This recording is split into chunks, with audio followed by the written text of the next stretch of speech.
तो आपका वेलकम है एडी पॉइंट यूट्यूब चैनल में। जैसा कि आज हम स्टार्ट करने वाले हैं एरोमेटिक कंपाउंड के बारे में कि एरोमेटिक कंपाउंड कौन से होते हैं। वे कंपाउंड जो एरोमेटिसिटी को शो करते हैं वो एरोमेटिक कंपाउंड कहलाते हैं। एरोमेटिक कंपाउंड में हम जानेंगे कि जो हमारे एरोमेटिक कंपाउंड होते हैं वो एक रूल को फॉलो करते हैं जिसको हम लोग हकल रूल कहते हैं। क्या कहते हैं? हकल रूल कहते हैं। अब हकल रूल क्या होता है? ये होता है 4n+2 pi electron. Pi electron जो होते हैं यहाँ पर वो जब एरोमेटिक कंपाउंड होता है, जैसे हम एग्जाम्पल ले रहे हैं यहाँ पर, ठीक है, ये इसका एग्जाम्पल है। मान लीजिए हमारी बेंजीन है। क्या है? बेंजीन है। अब इसमें नंबर ऑफ 3 पाई बॉन्ड हैं। कितने नंबर ऑफ पाई बॉन्ड हैं? इसमें 3 पाई बॉन्ड हैं। अब 3 पाई बॉन्ड हैं यानी कि इसमें हो गए 3 पाई बॉन्ड। तो इलेक्ट्रॉन कितने होंगे? 6 होंगे, क्योंकि जो एक पाई बॉन्ड होता है वो 2 इलेक्ट्रॉन्स को लेता है, ठीक है। और यहाँ पर जब 2 बॉन्ड हैं तो एक पाई बॉन्ड जो है 2 इलेक्ट्रॉन को फॉर्म करेगा, इसीलिए यहाँ पर 6 इलेक्ट्रॉन होंगे। अब अगर हम यहाँ पर हकल रूल की बात करते हैं तो हकल रूल क्या कहता है? 4n+2 = पाई इलेक्ट्रॉन, ठीक है। तो 4n = 6 - 2, 4n = 4, n = 4/4 = 1। तो ये हो गया हकल रूल। अब हकल रूल क्या कहता है? अगर ये यहाँ पर शो करता है तो सबसे पहला इसमें आता है, क्या होगा? प्लानर होगा, प्लानर होगा, साइक्लिक होगा और sp2 हाइब्रिडाइजेशन होगा। sp2 हाइब्रिडाइजेशन यहाँ पर हम शो करते हैं अगर तो यहाँ पर कार्बन एटम है, इससे यहाँ पर एक कार्बन ऐड है, यहाँ पर एक ऐड है और यहाँ पे डबल बॉन्डिंग है और यहाँ पर हाइड्रोजन है।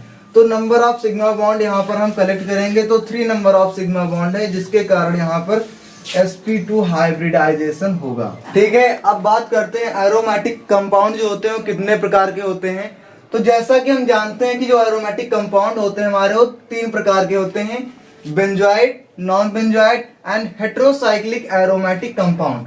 अगर हम यहाँ पर बेंजोइड की बात करते हैं तो इसका जो स्ट्रक्चर होता है वो कैसा होता है? रिंग शेप में होता है, ठीक है। और जो नॉन बेंजोइड कंपाउंड होते हैं हमारा, इसका स्ट्रक्चर रिंग शेप में नहीं होता है, ठीक है, वो नहीं होता है, इसका होता है। अगर यहाँ पर हम बेंजोइड की बात करते हैं, ठीक है, अगर हम बेंजोइड की यहाँ पर बात करते हैं तो सबसे पहला, जैसा कि हमने एग्जांपल देखा बेंजीन का, ठीक है, तो ये हो गया एग्जांपल, इसका पहला हो गया किसका? बेंजीन का। बेंजोइड में बेंजीन का एग्जांपल हमने देखा। और दूसरा देखते हैं हम एनिलीन का। अगर हम यहाँ पर मान लीजिए क्या ऐड कर दें? एनिलीन, NH2, ठीक है, क्या ऐड कर देते हैं हम? एनिलीन ऐड कर देंगे। NH2 यदि ऐड करेंगे तो यहाँ पर हो जाएगा, इसका नाम चेंज हो जाएगा और हो जाएगा एनिलीन, ठीक है, एनिलीन हो जाएगा इसका नाम।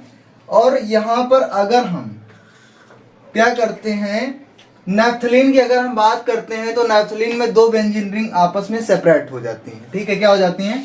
सेपरेट हो जाती है। इसका स्ट्रक्चर लाइक ऐसा होता है, 1 2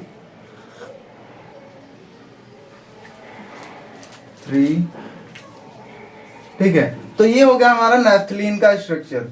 अब हम बात करते हैं नॉन बेंजोइड कंपाउंड के बारे में कि जो हमारे नॉन बेंजोइड, ये तो बेंजोइड की बात हो गई। अब हम देखते हैं कि हमारे नॉन बेंजोइड जो कंपाउंड होते हैं वो क्या होते हैं, ठीक है।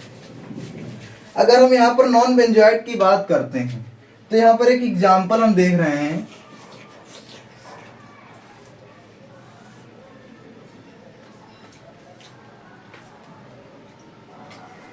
ठीक है, ये एग्जांपल हो गया हमारा ट्रोपोलोन का। ट्रोपोलोन, ठीक है। ये हो गया नॉन बेंजोएट की बात, है ना, क्योंकि इसका स्ट्रक्चर जो होता है बेंजीन रिंग के जैसा नहीं होता, इसमें पाई जैसा कि स्ट्रक्चर में आपने देखा कि यहाँ पर पाई बॉन्ड प्रेजेंट नहीं थे। अगर हम हेट्रोसाइक्लिक एरोमेटिक कंपाउंड की बात करते हैं तो इसमें आता है हमारा फ्यूरॉन, क्या आता है, फ्यूरॉन, ठीक है। और देखते हैं हम अगर जो पायरिडीन,